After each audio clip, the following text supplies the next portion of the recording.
오늘 말씀은 이제 다윗 왕이 통치를 마무리하면서 쓴 시편입니다. 노래이고 시편인데요. 이제 사무엘하 성경은 24장으로 끝이 나는데 오늘 성경은 23장, 이제 거의 끝부분에 있는 말씀이죠. 그리고 오늘 1절의 말씀처럼 다윗의 마지막 말이다 하면서 오늘 말씀을 시작을 합니다. 이제 다윗의 마지막 말이다 하면서 이 시편을 쭉 이야기를 하고 있는데요. 이제 마지막 말이라 했을 때 다윗이 그러면 어떤 인생을 살았는가 우리가 한번 생각해 볼 수 있겠죠. 다윗 하면 우리가 쉽게 떠올리는 이야기는 이제 골리앗과 싸움에서 이긴 믿음의 사람, 우리가 이렇게 어떤 생각을 참 많이 할 수 있는데 그 일은 참 너무나도 귀하고 믿음으로 승리한 일이지만 다윗의 인생의 전체를 놓고 본다면 다윗의 인생은 그야말로 고난의 인생이라고 말할 수 있습니다. 고통의 인생이었다고 이야기를 할 수가 있습니다.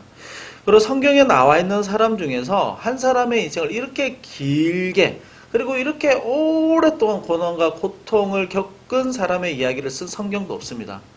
그러니까 사무엘상 에서 이제 시작이 되죠. 사무엘상에서부터 시작이 되는데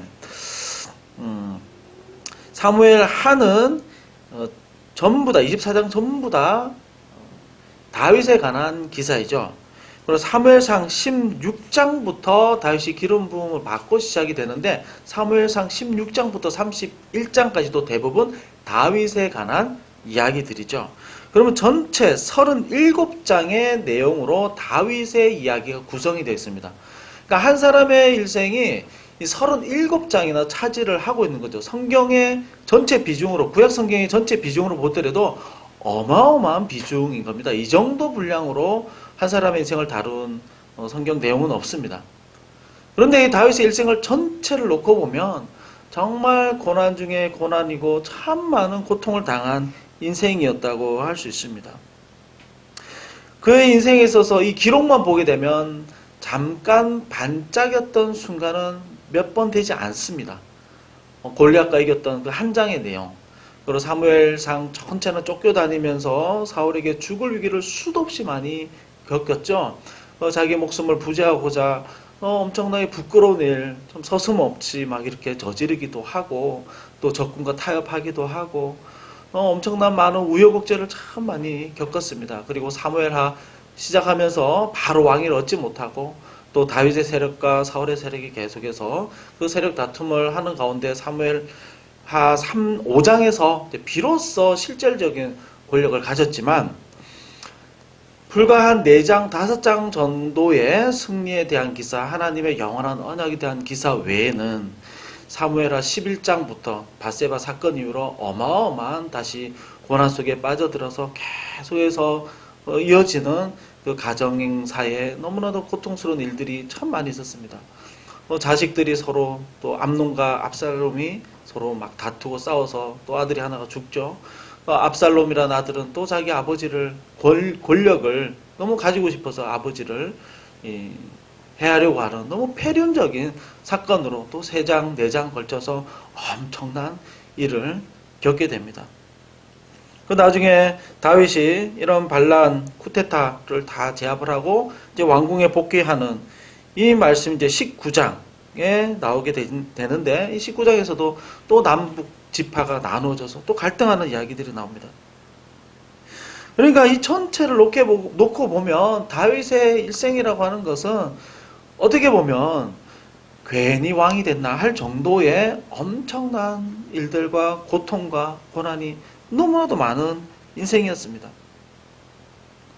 그래서 이 23장 1절에 보게 되면 다윗의 마지막 말이라 하면서 다윗이 자신을 뭐라고 소개를 하고 있냐면 이새의 아들 다윗이 말하며 라고 시작을 하고 있습니다.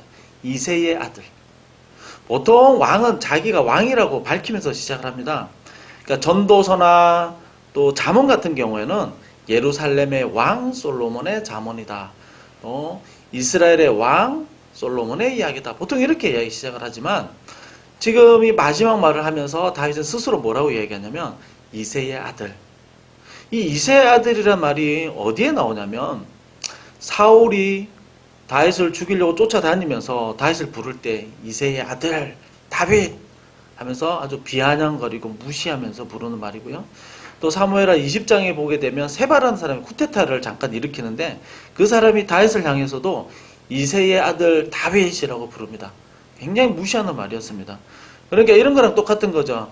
우리나라 지금 대통령이 있습니다. 대통령 이름을 부를 때 대통령이라고 부르지 않고 김씨 아들 뭐 누구누구 이렇게 부르는 거랑 똑같은 겁니다.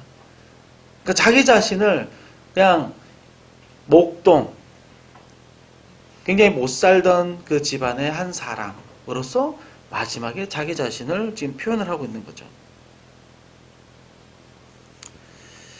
그리고 이어져서 표현하는 것은 왕이라고 이야기를 하지 않고 하나님이 높여준 사람, 단지 기름 부음 받은 사람, 이 정도로 표현을 하고 있습니다. 왜 자신을 이렇게 비하하고 낮춰서 이렇게 부를까요? 좋은 점만 놓고 보면 다윗은 훌륭할 수도 있습니다. 통일 왕국을 이루었고 강력한 국력을 가지게 되었습니다. 자랑거리가 있습니다, 분명히. 그렇지만 지금 이 마지막 말을 보게 되면 자기 자신에 대한 자랑은 아무것도 없습니다. 권위나 자부심도 없습니다. 왜일까요? 그것은 조금 전에 말씀드린 대로 다윗의 일생 37장 전체를 놓고 보면 그야말로 너무나도 고통스럽고 어려운 일들이 너무 많았던 겁니다. 차라리 왕이 아니었으면 보지 않았을 법한 일들도 너무 많이 있었습니다. 내 인생을 돌아보니까 참 부끄러운 것밖에 없었다, 이렇게 이야기할 수 있는 거죠. 어떻게 보면 참 허무한 인생이라고도 말할 수 있습니다. 이것은 아마도 우리가 나이가 많이 드시고 연세가 많이 드신 어르신들의 고백과도 비슷하다고도 할 수 있습니다. 어르신들의 연세가 많이 드신 분들의 이제 정서가 대체로 후회스럽고 아쉽고, 또 많은 분들이 그동안 살아온 것에 대해서 억울하다고 표현하신 분들도 많이 떠오릅니다. 인생을 어느 정도 많이 사시고 이제 마무리해야 되는 시점이 들면 인간적으로 이런 마음이 든다는 거죠. 다윗도 마찬가지였고 오히려 더 아쉬움이 많고 더 억울함이 많은 사람이었을 수도 있습니다. 그러나 오늘 말씀을 보게 되면 다윗은 소망을 가진 시편을 기록하고 있습니다. 이 다윗이 인생을 마무리하면서 가질 수 있었던 이 소망의 내용은 무엇이었는가, 우리가 두 가지로 한번 생각해 보고자 합니다. 첫 번째는 뭐냐면 완전한 왕 그리스도의 통치에 대한 소망이었습니다. 자, 다윗은 자기 자신의 인생에 대해서 좀 더 구체적으로 표현한 시편이 있습니다. 시편 39편을 보통 학자들이 다윗의 인생의 말년에 쓴 시편이다, 이렇게 평가를 합니다. 거기에 보면은 다윗은 스스로 어떻게 이야기를 하냐면 5절에서 이렇게 얘기합니다. 나의 인생의 길이는 한 뼘밖에 되지 않습니다. 내 일생은 없는 것과 똑같습니다. 진실로 모든 것이 헛되었고 살아있는 사람이라도 한낱 입김에 지나지 않습니다. 참 자기 자신의 인생을 돌아보면서 어떻게 보면 참 허무하고 너무 보잘것없는 인생으로 고백을 하고 있죠. 그리고 39장 12절에 보게 되면 시편, 나는 주와 함께 있는 나그네입니다. 성경에서 나그네라는 의미가 뭐냐면 외국인, 이방인이라는 뜻입니다. 다윗은 왕이었습니다. 누구나 존경하는 사람이었습니다. 왜 훌륭한 점이 없겠습니까? 그러나 이 많은 고난 가운데서, 그리고 하나님 앞에서 그동안 살아온 것을 쭉 돌이켜 보니까 하나님 앞에서 내가 진짜 누구인지 발견한 겁니다. 내가 하나님 앞에서 정말로 진실로 어떤 사람인지를 비로소 발견한 겁니다. 그저 잠시 머물다 가는 나그네일 뿐입니다. 나의 인생은 별것 아니었습니다. 그래서 이 노년에 다윗은 이렇게 기도를 합니다. 39장 4절에요. 나의 연약함을 알게 하소서. 노년의 기도가 이 기도입니다. 나의 연약함을 알게 하소서. 나는 정말 보잘것없는 존재였군요. 나는 정말 별것 아니었군요.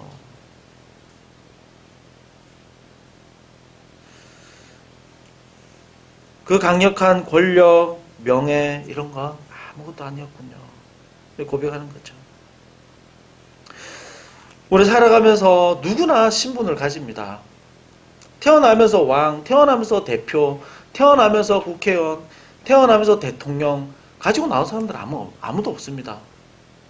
우리가 살아가면서 어떤 기회에 또 내가 열심히 노력을 해서 어떤 직책이 주어지죠. 신분이 주어집니다.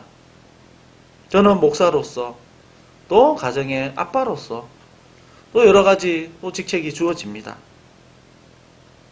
그러나 이것은 잠깐 주어지는 것 뿐입니다. 죽을 때까지 이런 모든 직책을 다 들고 갈 수는 없습니다.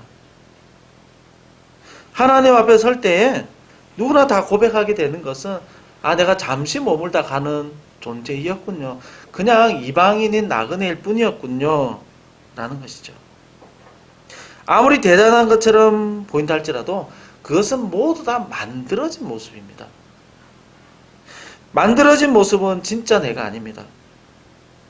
사회적 신분, 불려지는 이름들 다 만들어진 거죠. 주어진 겁니다. 사람들은 멋진 이름으로 불려지기를 원합니다. 그것이 마치 진짜 나인 것처럼 착각하기도 합니다. 유능한 사람, 대단한 사람으로 불려지기를 원합니다. 그리고 그 모습을 붙잡고 살아가기를 원하고요. 계속해서 그런 지위를 유지하고 싶고 또 인정받고 싶어 합니다. 그런데 이게 만들어진 모습, 주어진 모습이 진짜일까? 이것은 절대 진짜가 아닙니다. 언젠가 다 사라지는 겁니다. 언젠가는 모두 하나님 앞에서 다 내려놓고 가야 되는 이름일 뿐이죠. 다윗도 마찬가지죠. 40년 동안 통치했지만 이제 마무리하는 시점에서 이 모든 것을 다 내려놓아야 됩니다. 하나님 앞에서 그냥 단지 한 사람의 나그네로서, 그냥 한 사람으로서, 목동으로서 이제 하나님 앞에 서게 된 거죠. 돌아봤을 때 허무합니다. 허사였습니다. 그러나 허무한 것으로 끝나지는 않았습니다. 그에게 한 가지 소망이 있었습니다. 어떤 소망입니까? 나와 같지 않은 왕, 정말 완전한 왕, 전혀 실패가 없는 왕, 공의와 사랑으로 완전하게 다스리는 그 왕에 대한 소망이었습니다. 완전한 통치에 대한 소망이었습니다. 자신처럼 실패 없는 왕에 대한 소망이었습니다. 그래서 3절에서 고백하는 이 사람은 앞으로 오실 완전한 왕, 완전하게 통치하실 왕, 사람을 공의로 다스리는 자, 하나님을 경외함으로 다스리는 자, 이것은 장차 오실 메시아에 대한 고백, 그리스도에 대한 고백입니다. 그 그리스도가 어떤 능력을 가졌습니까? 4절에 보게 되면 조금 어려운 표현인데 좀 쉬운 번역으로 다시 말씀을 드리면 4절은 이런 말씀입니다. 구름이 끼지 않은 아침에 떠오르는 맑은 아침 햇살과 같다고도 하시고 비가 온 뒤에 땅에서 새싹을 돋게 하는 햇빛과도 같다고 하셨습니다. 그분에 대한 표현입니다. 그러니까 좀 더 요약하면 맑은 아침 햇살이시고 새싹을 돋게 하는 햇빛입니다. 모든 어둠을 다 쫓아내고 새로운 생명을 주시고 회복과 평안을 주시는 분. 그리고 5절에서는 또 이렇게 표현합니다. 내 집이 하나님 앞에 이같이 아니하냐. 하나님이 나와 더불어 영원한 언약을 세우사 만사에 구비하고 견고하게 하셨으니 나의 모든 구원과 나의 모든 선을 어찌 이루지 아니하시랴. 그러니까 5절의 말씀은 하나님께서 사무엘하 7장에서 영원한 언약의 말씀, 영원한 왕조의 말씀을 주셨는데 이 말씀은 반드시 이루어진다. 약속하신 말씀은 반드시 이루신다. 라고 하는 하나님께서 약속하신 말씀에 대한 확신입니다. 나는 너무나 부족하고 너무나 실패 많고 너무나 어려운 일이 많았지만 하나님은 이 모든 실패를 다 사용하셔서 하나님의 계획을 반드시 이루고야 마십니다. 라고 하는 고백인 겁니다. 완전한 왕을 통해서 계속해서 이루어 가실 것입니다. 라는 소망입니다.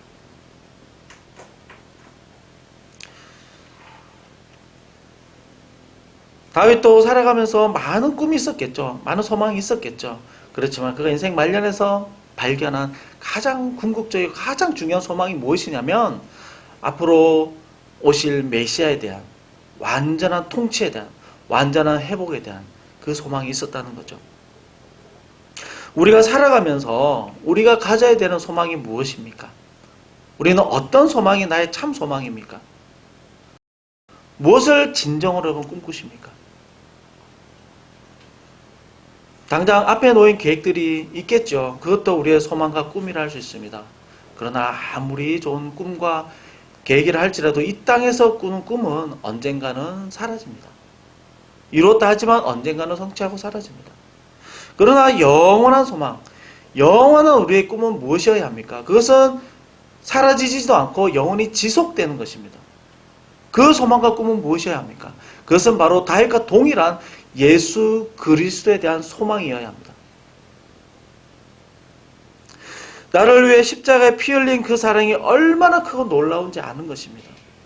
나를 향한 그 사랑이 얼마나 놀라운 사랑인지 아는 겁니다.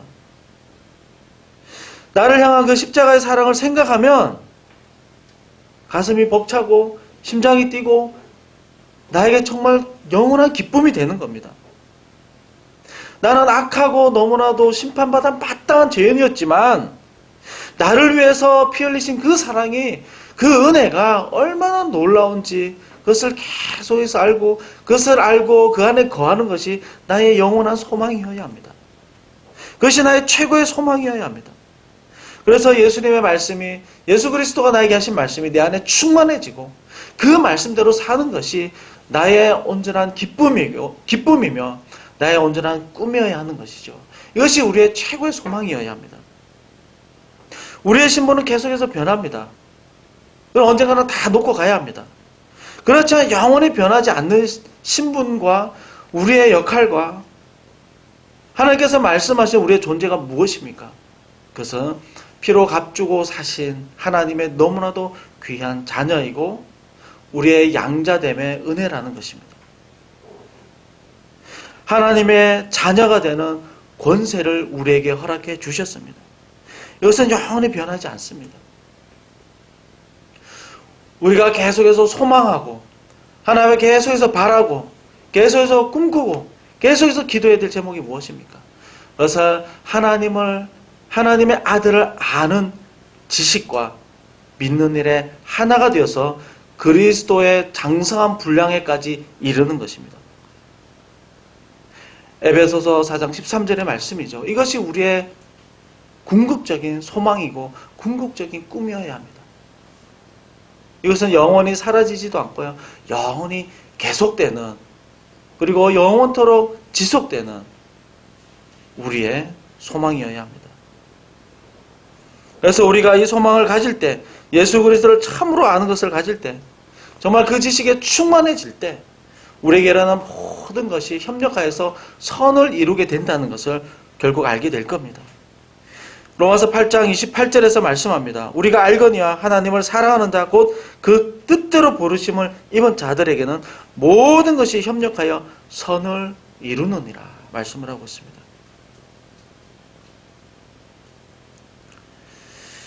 다윗이 가진 소망은 무엇인가? 두 번째로 악을 심판하시는 완전한 승리에 대한 소망이었습니다.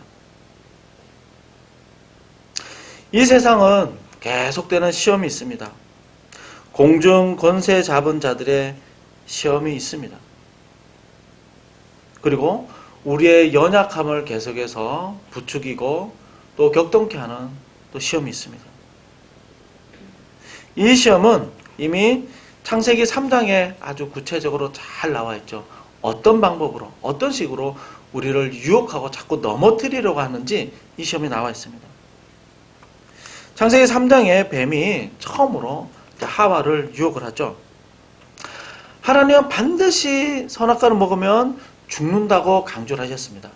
죽고 또 죽는다. 이게 히브리어에서는 동사를 강조할 때 두 번을 이어서 씁니다. 그래서 반드시 죽는다라고 하나님은 천지창조의 말씀으로서 똑같이 변하지 않는 법칙으로서 말씀하셨습니다.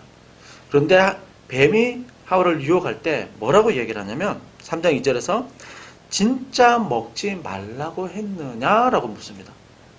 그 말씀이 진짜냐? 말씀에 대해서 의심하게 만듭니다. 그러니까 하와가 뭐라고 얘기를 하냐면 죽을까 하노라 하셨느니라. 한 번 더 되짚어보게 물어봤을 때 하와는 그 말씀에 대해서 확신을 하지 못했습니다. 죽을까 하노라. 죽을 수도 있다. 이렇게 말씀하지 않았죠. 반드시 죽고 또 죽는다. 확실하게 죽는다. 꼭 죽을 것이야 라고 정말 강조해서 말씀하셨지만 하와는 죽을지도 모른다라고 말씀하셨어 라고 의심을 하는 순간 뱀이 뭐라고 그러냐면 3장 4절에서 절대 죽지 않을 것이다. 정면으로 하나님의 말씀을 반대하는 이야기를 하와에게 하게 되죠. 하나님의 말씀을 정반대로 이야기를 합니다. 말씀을 믿지 못하게 만들었습니다. 사단의 최종적인 목적이 뭐냐면 이 하나님의 말씀을 진짜가 아니다라고 받아들이도록 이야기를 하는 겁니다. 이건 진리가 아니고 내가 살아가는 모든 현실이 진짜라고 믿게 만드는 겁니다. 여기에 나와 있는 하나님께서 우리에게 약속하신 말씀과 하나님 우리에게 선포하신 모든 내용들은 그럴지도 몰라 라고 유혹을 하는 것이고 그것을 들었을 때 그럼 이게 아니겠구나 라고 마음 먹도록 하는 것이 사단의 최종적인 목적입니다. 그리고 하와도 스스로 연약했습니다. 이것을 이겼어야 되는데 연약했습니다. 너 죽지 않아 라고 했을 때 하와가 6절에서 어떤 태도를 보였냐면 그 열매가 탐스러웠다. 먹음직스러워 보였다. 하나의 말씀을 정면으로 아니다라는 것을 받아들였을 때 그 열매를 보고 탐심이 일어났던 거죠. 탐욕이 일어났던 겁니다. 그리고 먹어버린 겁니다. 사단은 연약한 불안한 마음을 파고드는 겁니다. 사단은 우리의 연약함을 시험을 합니다. 그래서 주기도문에서 예수님이 꼭 우리에게 기도하라고 말씀하신 그 중요한 6가지 기도 중에 한 가지가 뭐냐면 시험에 들지 않게 해달라고 너희들 기도해라. 시험에 들게 하지 마옵시고 라고 너 꼭 기도해라. 이렇게 우리의 기도를 가르쳐 주셨습니다. 분명히 이 땅을 살아가면서 우리에게는 시험이 있습니다. 그래서 베드로전서에서 이렇게 얘기하죠. 근신하라 깨어라 너희 대적 마귀가 우는 사자같이 두루다니며 삼킬 자를 찾나니. 베드로전서 5장 8절에서 이렇게 얘기를 합니다. 그리고 예수님이 베드로를 위해서도 기도하셨습니다. 누가복음 22장 31절에서 사단이 밀가부르듯 하려고 너를 청구하였으나 너가 믿음이 떨어지지 않도록 해서 내가 너를 위해 기도했다. 예수님이 이렇게 말씀을 하고 계시죠. 다윗도 마찬가지였습니다. 이 땅을 살면서 많은 시험이 있었습니다. 크게 2가지입니다. 외부로부터 오는 큰 시험이 있었고 자기 자신의 내면에서 올라오는 죄성으로 인한 시험이었습니다. 다윗이 기름 부음을 받았을 때 사울이 다윗을 죽이려고 했죠. 엄청난 시험이었습니다. 핍박이었습니다. 사울은 질투하는 마음이 생겨났습니다. 이것은 당연한 마음일 수 있습니다. 그러나 이 질투하는 마음을 사단이 더 부추겨서 아주 다윗을 죽여버리려고 했죠. 실제로 너무 많은 시도를 많이 했습니다. 질투라는 마음은 그럴 수도 있지만 그것을 행동으로 드러내 보였을 때 그리고 누군가 죽이려고 했을 때는 이건 아주 적극적인 죄로 드러난 것이죠. 그리고 엄청난 사단의 시험이었습니다. 그러나 하나님은 이 다윗의 엄청난 이 고난을 막아주시고 피할 길을 허락해 주셨습니다. 그리고 이 모든 외부의 환란이 사라졌을 때 다윗은 내적인 시험에 또 시달렸죠. 사무엘하 11장에서 그는 나태함에 이기지 못하고 탐욕 때문에 밧세바와 간음에 빠졌습니다. 그리고 충성된 신하 우리아까지 죽였습니다. 이것은 자신의 탐욕과 자신의 욕심 때문에 일어난 일이었습니다. 이 자신의 실패와 죄로 평생 하나님의 징계를 받게 되죠. 그렇지만 사울처럼 하나님의 은총을 뺏거나 버리지는 않았습니다. 오히려 이 징계를 통해서 다윗이 하나님 앞에 온전한 마음을 유지하게 하셨고 더 기도하는 사람으로 하나님이 사용을 하셨죠. 여전히 우리는 죄성을 가지고 있습니다. 죄의 성향을 가지고 있습니다. 물론 죄의 책임은 해결해 주셨습니다. 죄의 책임은 사망입니다. 심판이고 죽어야 되는 겁니다.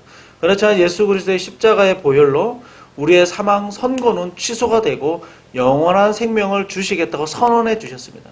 우리의 영원한 생명은 보장이 되어 있습니다. 그렇지만 우리는 아직 죄의 성향이 남아있기 때문에 예수 그리스도를 믿지만 죄의 유혹 가운데 계속 노출이 되어 있습니다. 그러나 성령 하나님께서 오심으로 우리 안에 내주하심으로 우리가 죄를 지을 때마다 깨닫게 하시고 회개하는 마음을 주시지요. 그래서 우리가 성화될 수 있도록 인도해 주십니다. 극도의 악에 치다르지 않도록 보호해 주시고 인도해 주시고 피할 길을 허락해 주십니다. 그것이 성령 하나님의 역사인 것이죠. 다윗이라도 참으로 많은 시험이 있었습니다. 어려움이 있었습니다. 그러나 완전히 넘어지지는 않았죠. 다윗이 이렇게 어려운 일들을 당할 때 우리가 언뜻 보기에는 사단의 시험과 사단의 계획이 이긴 것처럼 보일 수도 있습니다. 하나님께서 다윗을 통해서 하나님을 섬기는 나라를 만들고 이 나라가 제사장의 나라가 되어서 하나님의 구원 계획이 이루어지도록 하는 것이 하나님의 궁극적인 목적이었습니다. 사단은 끊임없이 방해를 합니다. 그렇지만 오히려 하나님은 이 사단의 시험과 또 죄성을 부추기는 이 모든 유혹을 오히려 다윗이 더 거룩해지는 대로 하나님을 더 온전히 엎드린 대로 자기 자신의 비참함과 자신의 낮아짐을 깨닫는 대로 하나님이 사용을 하신 것이죠.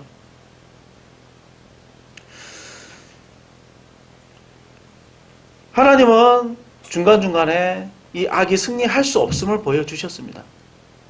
사울 왕을 하나님은 심판하셨죠. 다윗을 영원토록 계속 괴롭히지는 않았습니다. 사울의 때가 끝나게 하셨고 하나님은 하나님의 능력으로 사울을 심판하셨습니다. 반드시 하나님은요, 말씀하신 대로 모든 악한 세력을 다 심판하십니다. 멸하십니다. 이미 창세기에 말씀하신 것처럼 여자의 후손이 뱀의 머리를 상하게 하실 거라고 말씀하신 것처럼 예수 그리스도가 오는 이 순간, 예수 그리스도가 오는 그 순간 이 세상의 모든 악은 이미 진 거나 똑같았습니다. 이 세상의 모든 악은 이미 패배한 것과 똑같습니다. 마치 이런 것과 같죠. 2차 세계대전이 언제 승패가 좌우됐을까요? 노르망디 상륙작전이 성공하면서 이미 독일군 패망은 예견이 되어 있었습니다. 이미 승패는 끝난 겁니다. 인천 상륙작전이 성공하면서 이미 전세는 완전히 기울었습니다. 예수 그리스도가 오심으로 뱀의 머리는 상하고요. 이미 패전한 것과 똑같습니다. 마치 살아서 움직이고 우리를 시험하고 우리 넘어뜨리는 것처럼 보인다 할지라도 하나님은 이것을 우리가 온전해지는 대로 사용을 하시는 것이죠. 사단은 이미 끝이 났습니다. 악의 세력은 이미 끝이 났습니다. 우리를 위협하는 일들이 참 많이 있습니다. 믿음을 무너뜨리려고 하는 일들이 참 많이 있습니다. 그러나 우리를 완전히 없앨 수 없고요. 우리를 완전히 절망시킬 수 없습니다. 결코 우리를 시험하고 우리를 불안에 빠뜨리는 모든 악한 것들과 유혹과 이런 모든 계계들을, 사단의 계계들을 여러분 너무 두려워하지 마시기 바랍니다. 하나님은 그 결국에 모든 것을 심판하시고야 마십니다. 소멸하시는 불로 모든 것을 다 태우시고요. 영원토록 다시는 일어나지 못하도록 하나님 심판해버리고 마십니다. 때로는 우리가 살아가면서 이 악한 세력이 어떻게 끝이 나는지 가끔은 하나님께서 보여주시기도 하십니다. 그래서 오늘 말씀 6절, 7절에서 이렇게 이야기를 하고 있습니다. 쉬운 번역에서 이렇게 얘기하는데요. 그러나 하늘 두려운 줄 모르는 자들은 마치 빈들의 가시나무 같아서 사람들이 집었다가 곧 내어버릴 것이다. 쇠꼬챙이나 창대를 가지지 않고서는 건드리지 못할 것들, 불에 살라 태워버릴 수밖에 라고 말씀을 하고 있습니다. 모든 악한 세력은 하나님이 멸하시고야 마신다는 것을 이 다윗은 그 마지막 때에 바라보고 있는 것이죠. 그리고 하나님께서 이 나를 괴롭히고 나를 어렵게 한 모든 악한 세력을 결국에는 다 멸하고야 마실 것이다. 최종적인 승리를 바라보고 하나님께 최종적인 완성된 승리를 우리에게 주실 것이다. 이것을 소망하고 바라보고 있는 것이죠. 우리가 이 땅에 살아가면서요, 신앙적인 시험과 유혹들이 참 많이 있습니다. 절대 두려워하지 마시기 바랍니다. 우리를 넘어뜨리려고 하는 참으로 많은 유혹들이 있습니다. 잠시 잠깐 시험에 빠질 수는 있지만 영원히 넘어지지 않습니다. 구원에서 떨어지지 않습니다. 절대로 두려워하지 마시기 바랍니다. 두려워하지 말라, 내가 세상을 이겼노라. 요한복음 16장 33절에서 예수님이 선포해 주셨습니다. 이미 내가 세상을 다 이겼다. 이미 다 이겼다.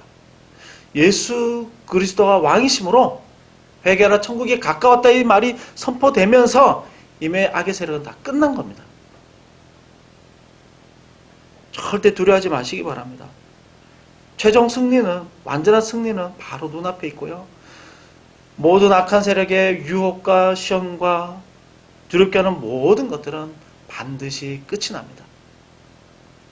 이 땅에 살아가면서 우리가 절대 절망하지 않고 불안하지 않을 수 있는 이유는요, 이미 이겼다고 선포하셨고 또 성령께서 우리의 연약함을 도우신다고 말씀하셨기 때문입니다. 요한일서 5장 18절에서 악한 자가 저를 만지지도 못하리라 선언하십니다. 요한일서 5장 4절에서요, 무릇 하나님께로부터 난 자마다 세상을 이기느니라 말씀하십니다. 세상을 이기는 승리는 이것이니 우리의 믿음이니라. 예수 그리스도를 의지하는 이 믿음만 있다면 하나님이 다 이기게 하십니다. 승리를 보여주십니다. 이 믿음을 가지고 여러분 정말 기도하시기 바랍니다. 이 믿음 가지고 앞으로 일어날 모든 일들을 바라보시기 바랍니다.